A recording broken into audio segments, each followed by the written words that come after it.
Welcome to Tripod, our travel retail themed video podcast series in association with the SEVA Group. I'm Martin Moodie. I'm Roger Jackson. Roger, I happen to be in the same town as you during this program, although on other sides of it, I am in Dubai and I'm staying at the Jumeirah Creekside Hotel, owned, of course, by Dubai Duty Free. And I think we have to kick off this program by noting the really significant change that's just happened here in terms of leadership. And Colin McLaughlin, the great Colin McLaughlin, has finally decided to retire after something like 4 decades here, having come out here in 1983, the Irish team from Orienta, and, built what has been this powerhouse organization of Dubai Duty Free. So we must salute Colin in the first instance. What a remarkable career. What an extraordinary man. But I think we should also pay tribute to the man who stepped up, Ramesh Sadambi. Of course, you know him very well, Roger, as I do. He's been a great deputy to Colin for many years, a really outstanding servant of Dubai Duty Free. And I just know he's going to be a fantastic leader. Your views on that? Yeah, obviously I can't say enough about Coleman, and I'm glad that himself and Breeder now will have far more time. I know they're traveling now, so I'm sure they're going to be doing some amazing traveling and spending time with the grandchildren and the family. And I think what they've got with Ramesh is already, somebody who's been in the role, chief commercial officer role chief operating officer role for several years. So the transition with the dream team, Sharon and Michael and Myrna and all of the team there. So the transition will be a real smooth one as well, which obviously is something that Colin, and Ramesh have obviously been working on. And I think given the importance of Dubai Duty Free to the UAE, to Dubai, and also to our industry, I think it's great that it's just in safe hands. And I think probably the biggest compliment I can give to Ramesh and the team is that it will seem just like any other day, the day after, because usually when you have a change at the top, you see a big, I don't know, news stories and everything else. But the thing is, the transition will be so smooth, and I'm sure the performance will just carry on growing as it has already has been with their nearly $2 billion business that they have. Yeah, indeed. And Ramesh is a very astute man, as you know. I always love seeing him up on stage with me at Trinity and at other events. He's just so articulate, candid, and insightful. So I'm sure he'll bring some subtle changes to the game, but continuity very much is what's happening. And I think it has been well handled. And Roger's, your points are very valid. Well, look, we've got a special guest today, Roger. And we're not just going to talk about the normal subjects. We're going to talk about one that's close to your heart, close to my heart. Shall we bring our special guest in? Yeah, let's do it. So this episode's special guest on Tripod is Ali Dickinson, the General Manager, Global Travel Retail at Suntory Global Spirits, the recently renamed Japanese drinks powerhouse whose portfolio embraces the multiple outstanding Japanese whiskies under the House of Suntory banner: Jim Beam, Haku Vodka, Roku Gin, Cruiser and Rum, Bowmore, Lafroig, Ardmore, Teachers, and a host of others. Ali has worked for the company, formerly Beam Suntory, as you will know, for nearly 13 years, with travel retail a key area of responsibility for most of the past decade. And as a result, he's a well-known and very much respected figure in the channel, which he helps drive from his Singapore base. Ali, welcome to Tripod. Hello, Martin. Hello, Roger. Nice to see you both today. Thank you very much for having me on Tripod. Long-term listener, so quite excited to be on the other side of the camera today chatting to you guys. Excellent. Well, Roger, I'm going to pass over to you to kick off today's program. Ali, thank you for joining us. We've been talking about this, I think, for about 12 months. So finally, and we had a few cancellations. So finally, to have you, I'm glad we're here. Ali, we always go back to where it all started, to your early days. Where were you born? School, those formative years. Just give us a little bit of a flavour of where it all started. Sure, no problem, Roger. Well, look, the accent speaks for itself, Roger Martin. So I'm from Glasgow originally. So was born in Glasgow, lived most of my life there. Early family life was great. Had two very supportive and hardworking parents and a very protective and demanding big sister. So you could say that we were quite a close-knit family when we were young. My mum and dad were both working class. My dad owned a fruit and veg company that he created with his friends when he was younger. And then he later went on to work in care homes later on in his life. My mum worked in a factory when she was younger and bringing us up. And then after my mum and my sister, myself and my sister were a little bit older, my mum went to retrain as a social worker. And she worked as a social worker for, I think, about 30 years.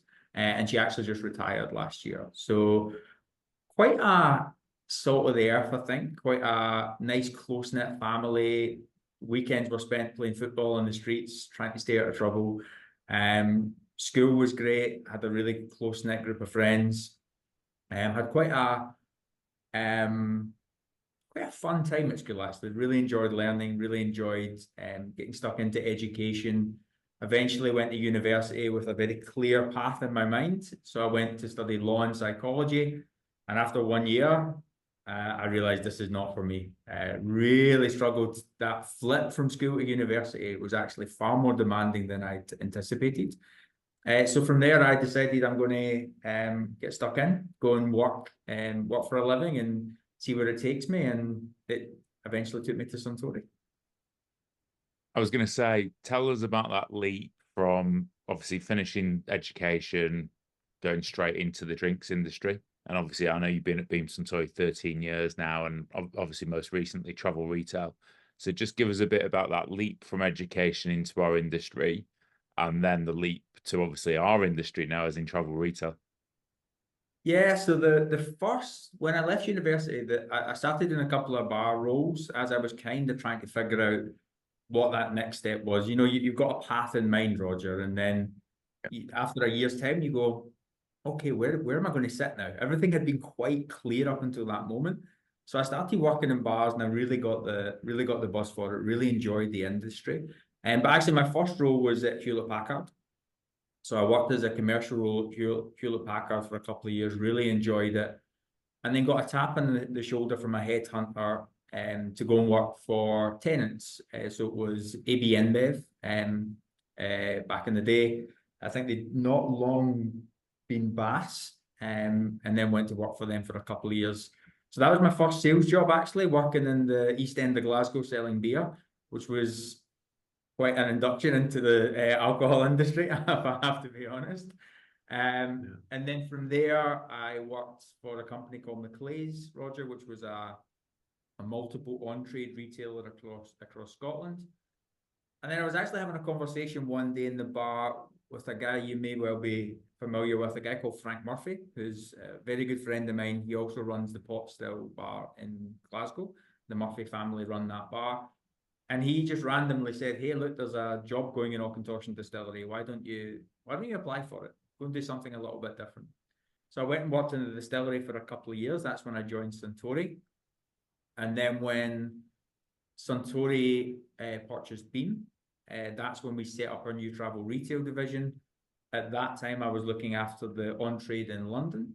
And my boss at the time said, hey, we're setting up this new division. Do you want to come have a look? I think you'll find it quite fun. I remember the first day sitting in the office. I think there was around about 20 of us. And we were literally setting up a whole new GTR unit. So right from grassroots of setting up customers, how are we going to get payment? How are we going to get stock out the door? So we started it right from the bottom. And I remember at the time, a couple of my colleagues saying, you'll never leave GTR. Once you get into this channel, you will love it. And coming from an on-trade background and a UK domestic background, I said, no, I like the on-trade too much. I like the prestige of it. And they were absolutely right. So 9 years later, 10 years later, I'm still sitting here in GTR, and yeah, I find it very hard to imagine myself not being in a wonderful channel. It gets you, Ali. It gets you. I think I remember Peter Jacobson, who Martin will know very well at Diageo, and he said to me, once you're in travel retail, you'll never leave it. And year one, I thought, look, I'll go back to the domestic market in a year. And yeah, it gets you. The hooks get in, and there's no way out then. And Martin's been in it far longer than I have. So yeah, 37 years on, Roger. I thought I was in a kind of temporary job at the start. You're right, Ali. It does get its hooks into you. What do you think of travel retail? Just before we move beyond that, in terms of the role it plays for your company and the various brands. Very important channel, I guess, in two ways: as a sales channel in its own right, but you know that historic traditional shop window effect it plays. Just tell us a bit about that. Yeah, and I think it's evolved for us. So as I said, the channel for us is, if I look at it from a Suntory perspective, we've only had it under our own umbrella versus the distributor umbrella for about 8 or 9 years. So I think it took a couple of years for us to really understand the role we wanted the channel to play for us in the new wider Suntory universe. You know, Suntory buying Beam was a big acquisition, and there was a lot of stuff to sort out in those first couple of years. And I would say over the past 4 or 5 years, we're definitely leaning more into being a brand building window for the rest of our domestic markets. And we've been lucky enough to have substantial commercial growth at that time as well. So we're kind of playing both roles quite well for the organization. It's seen as one of the priority markets for Suntory. So I'm happy to say that internally we also get a lot of focus. We get a lot of support. The organization really sees the value in the channel, and because it just touches so many of our important shoppers. You know, you mentioned our portfolio at the start. We've got bourbon, we've got a Japanese whiskey portfolio, we've got Scotch. Geographically, our portfolio is super, super diverse. So the role that GTR plays, because it touches so many shoppers and consumers geographically, it's actually really, really important for us. And personally, just a super exciting channel. There's no one day that's the same. Yeah, I can think of few better examples of that brand building than the House of Suntory shop and shop at Changi, which we covered very extensively, and anyone watching this program should take a look at not only our coverage but the film we did it to accompany that absolutely beautiful installation. Of course, great brands, but really showcased in a great airport by a very good travel retailer. So a lovely collaboration, to your point, Ali. Let's move on a bit. Let's take you outside of work. You mentioned your hometown, home to a couple of decent football teams. I seem to know. So which side are you on? I sit on for my long-suffering woes, Martin, I sit on the blue side of Glasgow. So the past 10 years have been definitely a test of my resilience, I would say. Yeah, they've been tough years, but looking a little bit better now, or a lot better now, I would say, right? Yeah, definitely But, looking a lot brighter. Other than football, what are your interests and passions outside of work? Yeah, I think travel retail keeps us very, very busy, Martin. So I tend to err on the side of having a little bit of a quieter life outside of work. So I like to cycle, I like to run. I'm a huge movie buff. So my perfect weekend is myself, my wife, our big Labradoodle Larry, just sitting down on a Saturday night, watching a movie, getting some nice food, and really just relaxing. I love reading as well. If I'm trying my best not to be on my phone as much. I'm trying to crack that habit. But if you don't find me on a laptop or out cycling or running, I'm generally got a book in my hand, and myself and Roger have spoken about that quite a lot. So it's my way to unwind, if I'm honest, is I like getting that headspace. The team here give me a bit of a hard time, especially coming to Asia and the slight change in lifestyle of eating out, because 9:30, 10 o'clock, I'm itching to go to bed. I'm quite an early riser. So when I have to take the team out, we do some Gemba. They can see me clock watching by the time it gets to 9:30, 10. So based on the experience I have in a lot of years in the on-trade, I'd say my life is quite far removed for those exciting days now, Martin. I like to just recharge the batteries a little bit when it comes to the weekend, and yeah, just like a nice quiet life.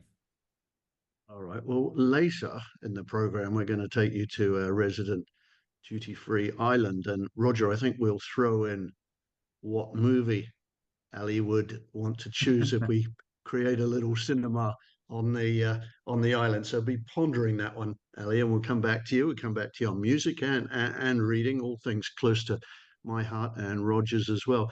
But I want to change tack quite significantly. You and I have spoken in private about this program and about a subject close to your heart that you wanted to talk about, and that was mental health in the workplace and beyond.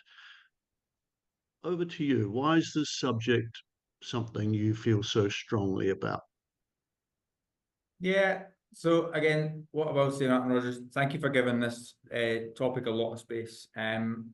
I actually think in GTR we're a community. I genuinely see that it's a really strong community. You see the amount of people that come and go when you go to the industry events. There's a lot of openness and a lot of collaboration in GTR. People are very, very honest. But actually, what I don't see happening as much at our industry forums or our topics is talking a little bit around some of the topics that are real to us. And one of them I would say was mental health. And I think that was a topic that reared its head quite significantly during COVID, because obviously our channel was significantly impacted. So I'm sure there was lots of my colleagues, friends, competitors that I also care about very much that were out there all suffering the same thing, all feeling a little bit lost, a little bit worried. The channel was going through a lot of churn. And actually it came from that we had our fireside chats at Beam Suntory at that time to check in with our teams during COVID, to see how they were all doing, because some people were isolated, we weren't meeting in the offices. And we had a fireside chat with our CEO at the time, a guy called admirably, and we started talking about mental health. And the reason I'd raised my hand, Martin, is that I've suffered from depression, low mood, anxiety. Honestly, I like to say it's probably my later school years, but when I start to get a bit older, the more I start to reflect, it was probably a lot earlier than that, actually, if I'm really honest. It was probably a lot younger than I'd even anticipated. And so me personally, I go through periods of really low mood, panic attacks, overworking, perfectionist behavior. Depending on what stage I'm at in my life, it kind of manifests itself in very different ways. So personally and privately, it's been something that I don't like to use the word struggling. It's something I've been working through probably most of my life. And within Suntory, we started having the conversation of, hey, is this something we should actually start to talk about? Should we start to try and raise awareness? What do you think our teams are feeling? Do you think they are feeling the same kind of pressures? Now, I think it's really important to state at this stage, I am not a mental health professional. I am not trained to give anyone advice on what they do, because every case is different. But for me, I probably kept the balance quite well until about 6 years ago. So I almost describe myself as having two alleys.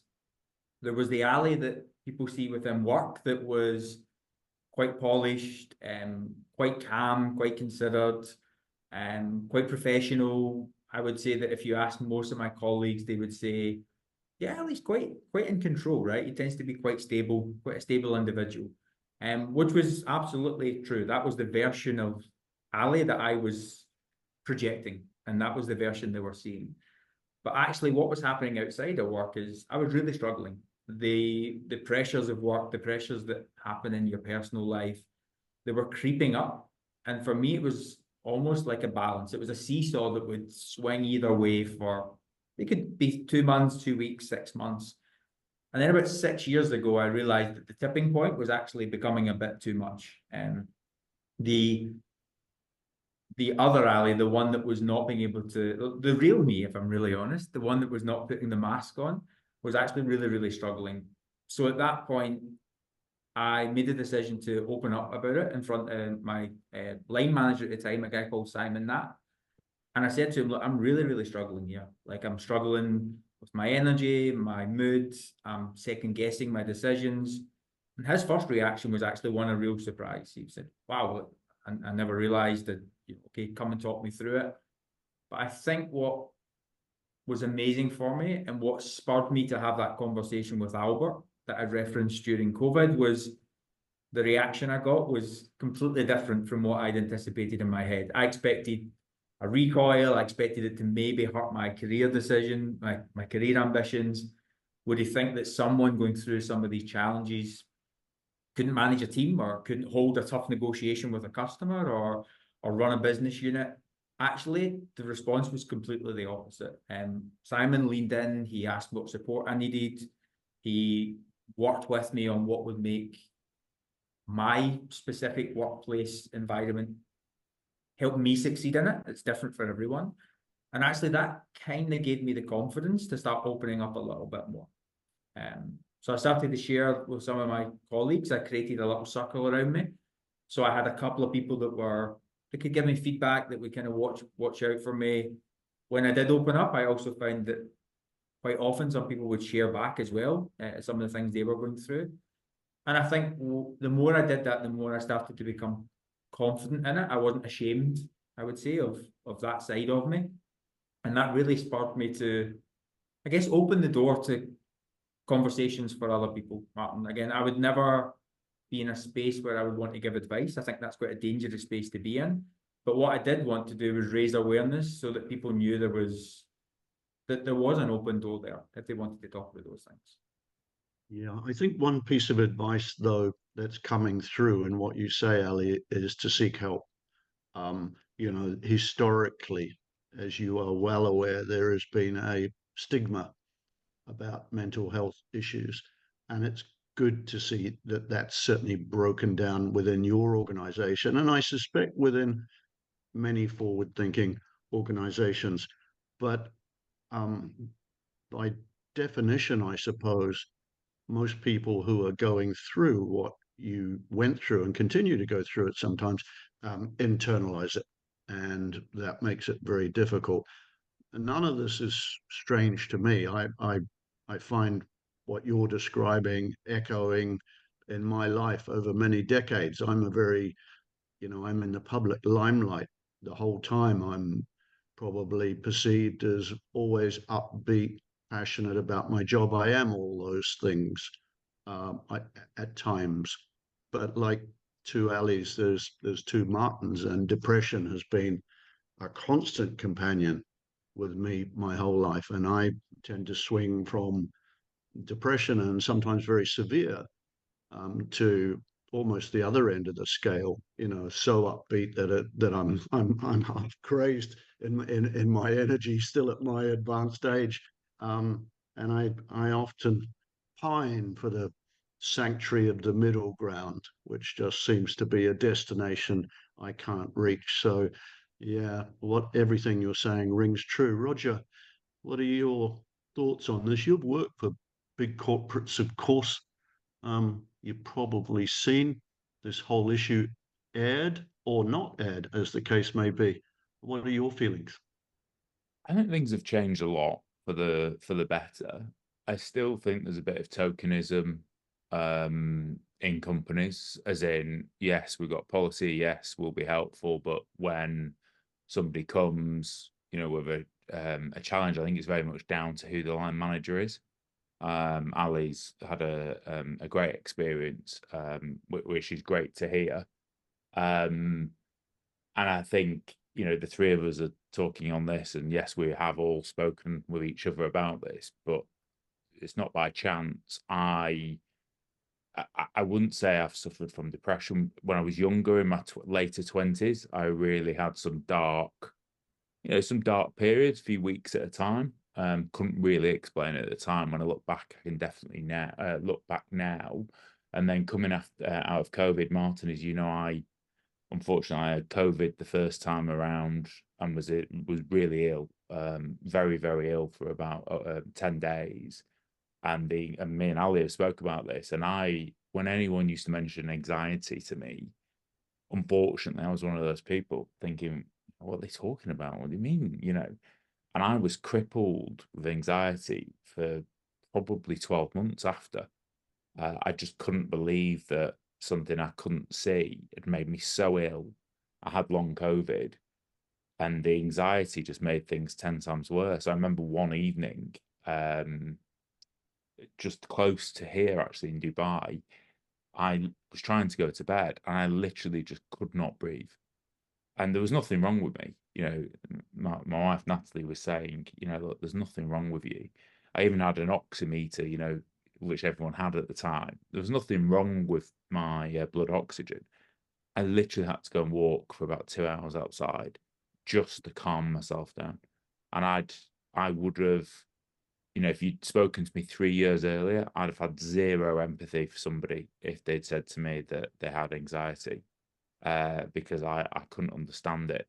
And it is crippling, and it is something with help. I think Ali's point is, if anyone is listening to this, you've just got to go and talk to somebody. Even if you don't want to go and see someone who's professional, start talking to people so you can build up to that point. But you've got to go and get some help on this, because there is a way through this. And unfortunately, I saw the stat in the UK yesterday. I was watching a program around how many suicides in the UK we're having, and I can't remember the exact number, but it was huge. I think suicide's like the third biggest killer in the UK, and in men specifically, because I guess stereotypically, men struggle to talk to each other more than perhaps women, which I think would open up far more stereotypically and historically. It would be deemed, not embarrassing for women to open up to each other, and I think they would talk far more. And men, I guess stereotypically wouldn't open up, and I think that's the biggest challenge.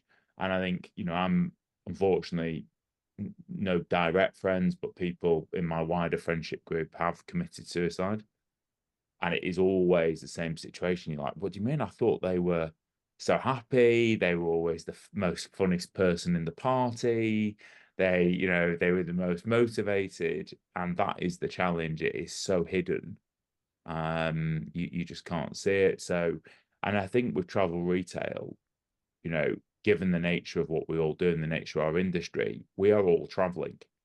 Martin, you're in a hotel in Dubai, which you shared at the start. You're away from your wife and your home. Ali, I know you travel a lot. I've just been in Thailand for the last week, and I think being away from home makes it actually a little bit more difficult as well. So, and I think we are all expected, because we are on show a lot more, to be that sort of happy, upbeat person.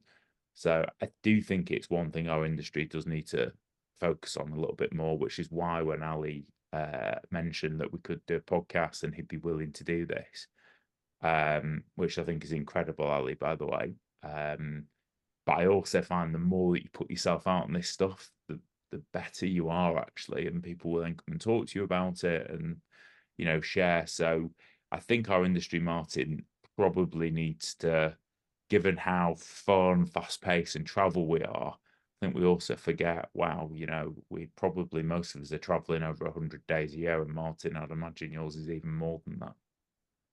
Yeah, and away from the parties and the fun and the seemingly attractive lifestyle, there are those dark moments when we all head back to our hotel rooms, and it can be, a very lonely place.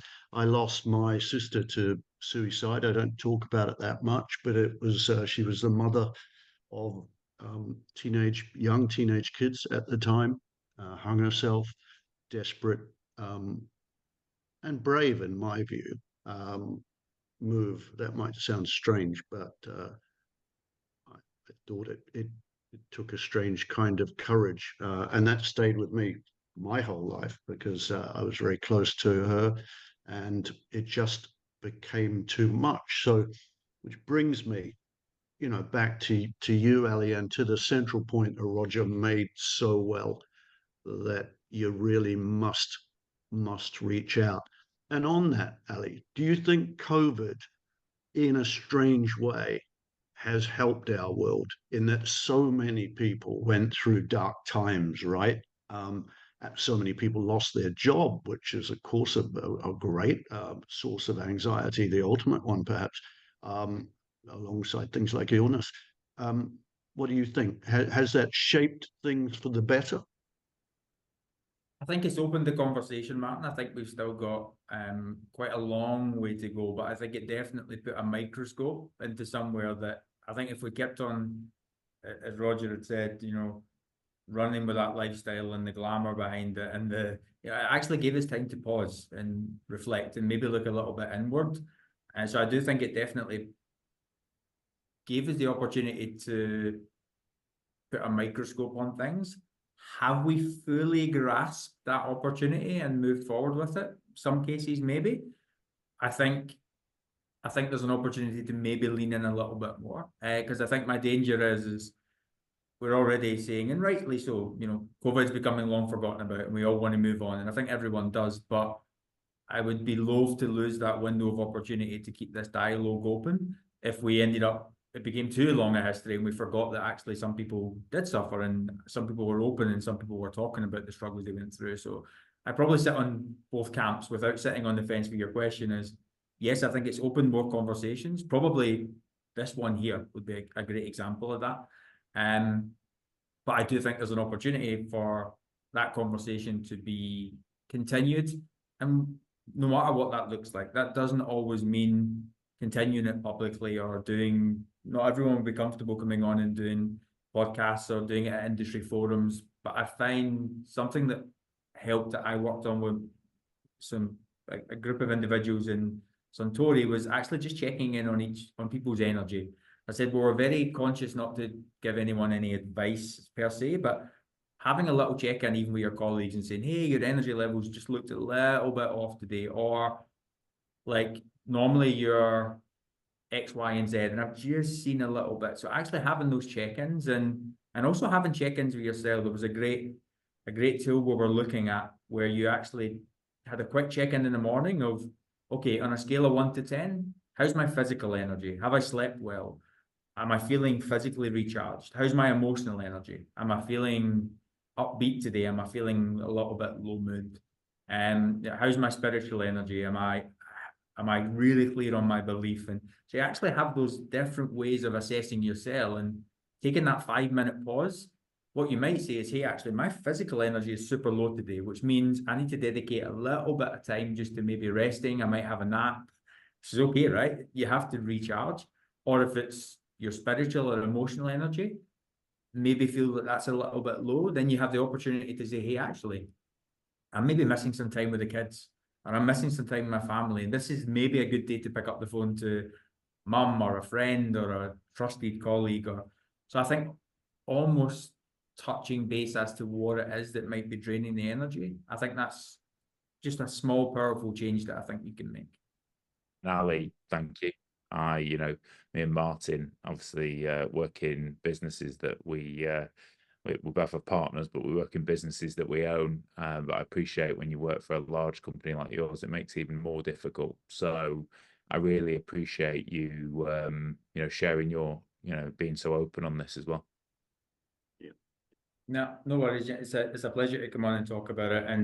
And without sounding if I'm bigging up my organization too much, actually the comms team were actually really happy and delighted that we were having this conversation because it's for the greater good, right? There was no agenda or no, hey, make sure you land these messages. It was just hey, go and enjoy the session. Please share your thoughts and let us know how it went, which I think really and do you know something? Ali, obviously we work together as well. Martin Beam Suntory is one of our partners, one of our important partners. But it doesn't surprise me. I get to work with all of the alcohol brand owners quite closely, and you get a feeling, working with their teams and the companies, what they would be like in this situation. And it does not surprise me in any way to hear that Ali, because that's how it comes across to us as one of your partners, that Beam Suntory would be brilliant with this. I can't say that that's for every single one. I am going to change gears slightly, Ali, but it's partially linked. You've mentioned a few people, so I probably know the answer to this. Well, one of the answers to this. But who would you say have been your key career and life influences? Which people have made a real impact on you and your life and your career? Life is probably mum and dad more than anyone else. They believed in me. They gave me a chance. They never judged, which was great. So without a shadow of a doubt, those two and my sister. I have to say my wife as well, because as it takes a lot of patience to be with someone that goes through dark periods and periods of low mood, and it can be hard to understand. And actually, she's been an absolute pillar throughout my whole life. And she doesn't have to be, right? At that time, she wasn't related to me, so there wasn't a feeling of obligation.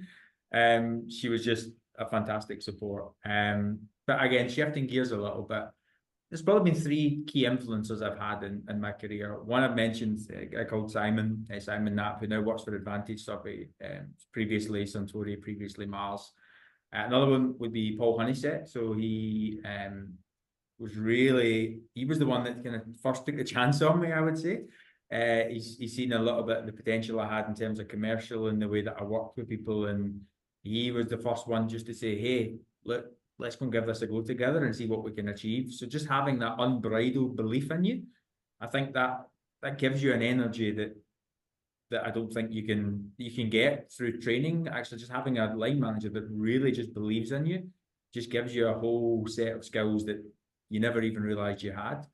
And then probably the last one is Ashish Gandham, my current line manager, who has stretched my thinking more than probably anyone else. So when I moved to Asia, he said, look, I'm naturally quite introverted, Roger.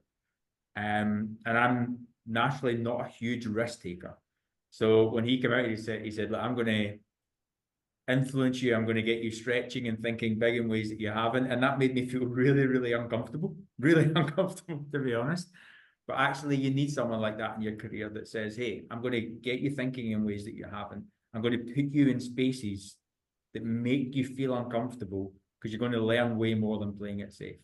So three very different influencers, but I'd say the three of them have kind of helped shape who I am so far. I'm still on the journey a little bit. I'm still learning, but those three have had a big influence. Two of those we know very well, Mr. Honeysett and Ashish. So. Indeed. All right, very well articulated, Ali. So we're going to change gear even more now. It's time to fly you to our resident duty-free desert island in the comfort or otherwise of Tripod Airlines, our distinctly low-cost carrier.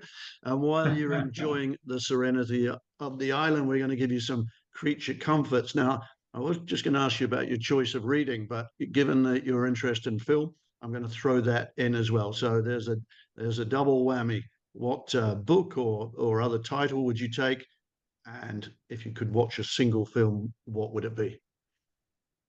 Okay, the book's an easy one. The film might take a little bit more grey matter, but the 1984 for me is the book. I love it. I read it at least once a year. I've read deconstructions of it, reconstructions of it, everything I can get my head into. 1984, without a shadow of a doubt, I think it's an absolute masterpiece. In terms of films, I'm probably going to have to throw two at you, Martin, because I don't think I can split them. So one would be North by Northwest, which I think is just an unbelievable movie, and there's an emotive thing in it as well. It was a film I watched with my dad. Not only being a great film, I think some of the beauty of going to the movies is the memories that it invoke, the stage you are at your life, how they make you feel rather than the actual film itself. So I think that one for me. And then the other one that probably would be my tipping point into becoming a film geek. It was the one that made me want to go onto the internet and start searching for hidden meanings. It would probably be Pulp Fiction.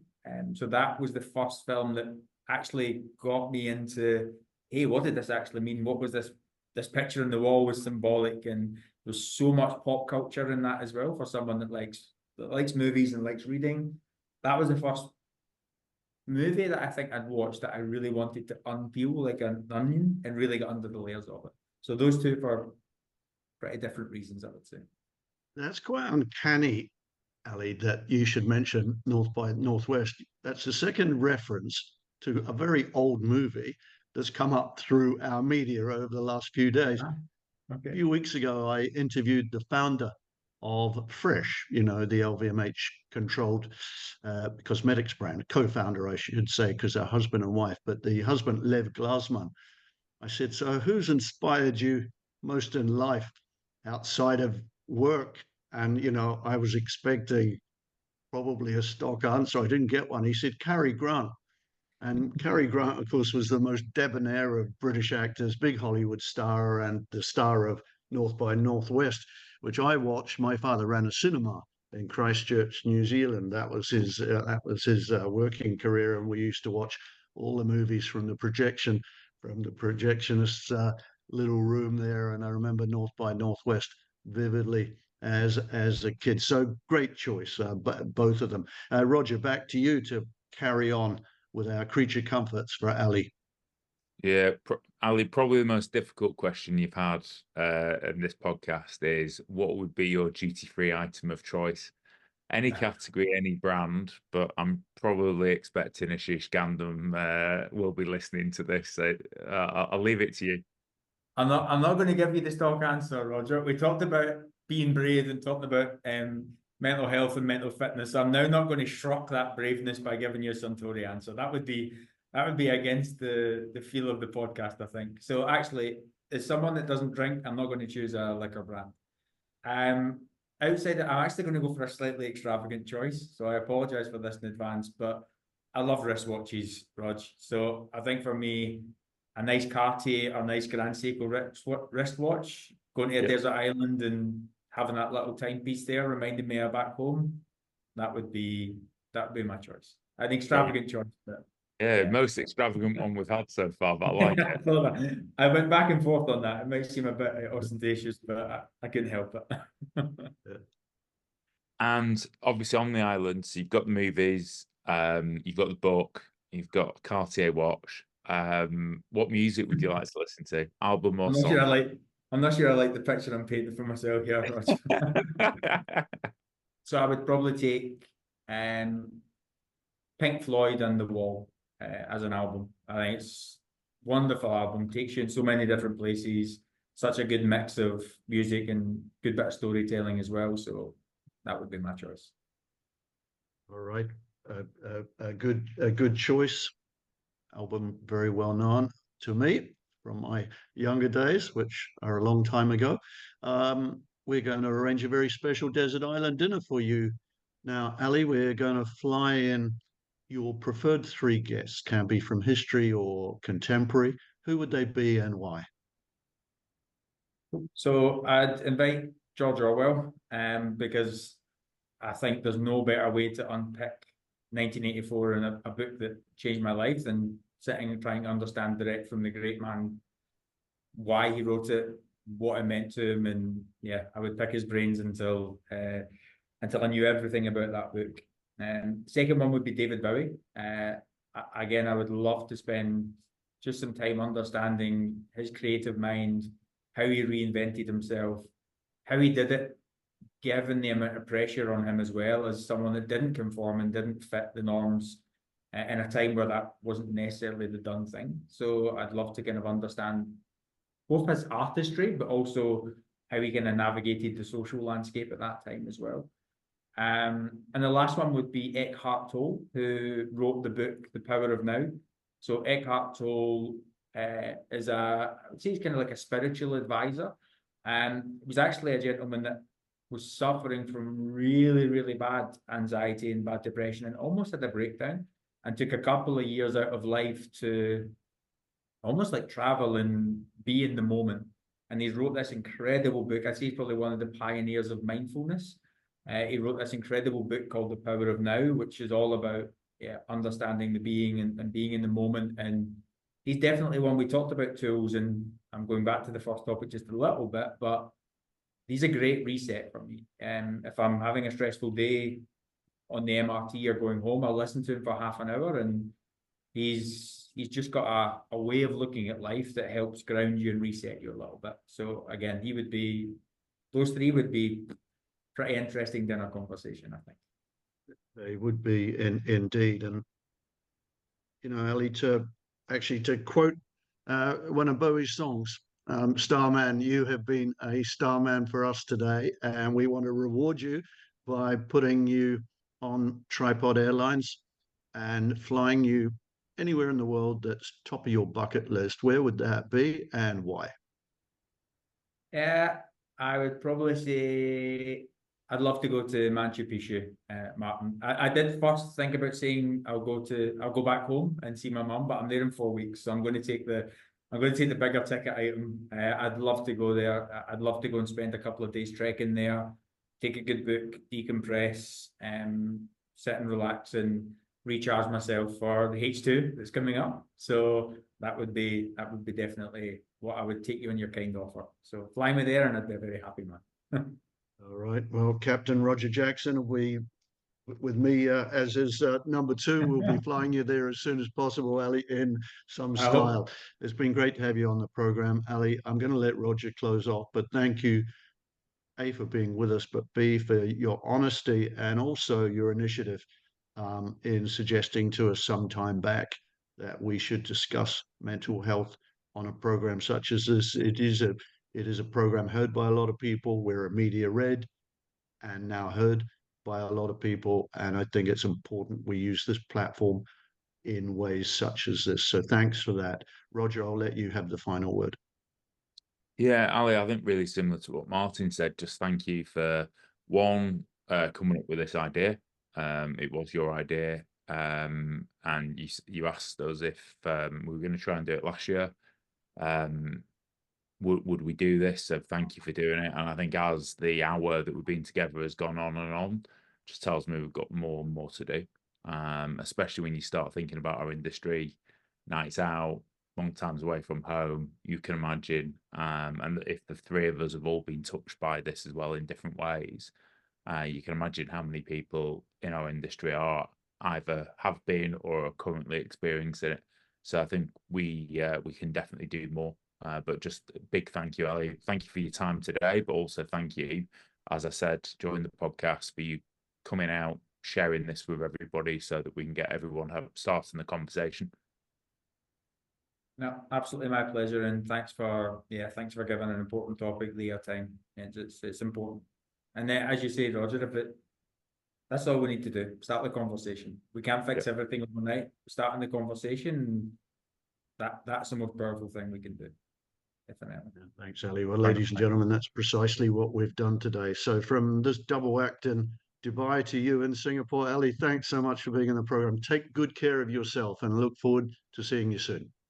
While Roger, Ali was indeed a very special guest. That was a very heartfelt conversation, and I think a very worthy one. I'll let you have the final word.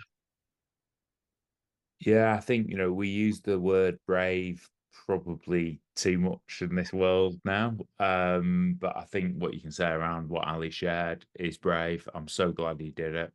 He's done that not for himself, but for others.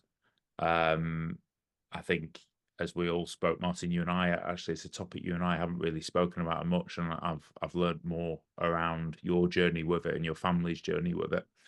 And I think everybody, unfortunately, has got stories, whether it's themselves directly or loved ones or close friends. So I honestly, and you could probably tell throughout the podcast, it was just dawning on me more and more, but I bet our industry does actually have an underlying problem in this area. So I think it's definitely something you and I should connect on after this and see what more we could do. We are all traveling away from our families, high pressured jobs, especially with our industry, with things changing all the time, with world affairs as well. So the pressure really is there as well. So yeah, big thank you to Ali. Very brave of him to come on. really glad that we finally got this done, and big thank you to him. Yeah, very well said indeed. All right, Roger. Well, we'll look forward to seeing you and to seeing our viewers again for our next episode. We've got some other great guests coming up. If you would like to be on the show, reach out to Roger or I. We would love to have you as our guest. But for now, this is Martin Moodie signing off from Tripod. See you next time. See you next time.